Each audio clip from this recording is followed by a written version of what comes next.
मुख्य non Indian ऑडियन्सच्या दृष्टीने की तुम्हाला असं कधी जाणवलं की ते जरा ओपन आहेत शिकण्यासाठी कम्पेअर टू प्रश्नच नाही.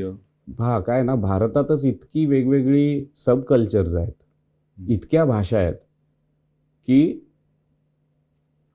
ते पण आपण पूर्णपणे एक्सेप्ट करतोच की. हो. त्यामुळे आता आपण आपण आपण भारतीय आहोत म्हणून त्यातल्या सबकल्चर्सना एक म्हटलो तरी त्यातलं एकच भाग आपण फॉलो करतो, बाकी आपल्याला तशी फॉरेन आहेत.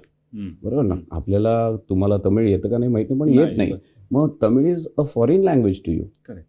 It might be our own country's language, but it's a foreign language to you. तुम्हाला पंजाबी फॉरेन लँग्वेज आहे. त्यामुळे त्या पद्धतीने आपण पकडतो, पण मुळातच भारताचा एक पॉझिटिव्ह चॅलेंज असं आहे की आपल्याकडे इतकं आहे की आपल्याला दुसरीकडे जायची वेळ येत नाही.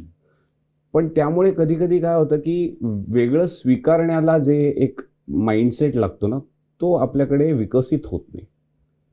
वेस्टर्न वर्ल्डमध्ये तुम्ही पाहायला गेलात तर मुळातच खूप वारसा खूप तुरळक आहे.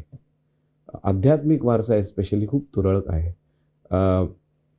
त्यामुळे त्यांचं ईस्टर्न फिलॉसॉफीकडे खूप कल असतो. त्यांचा all things that are unknown ह्याच्याकडे एक मिस्टिक गोष्टींकडे एक कल असतो.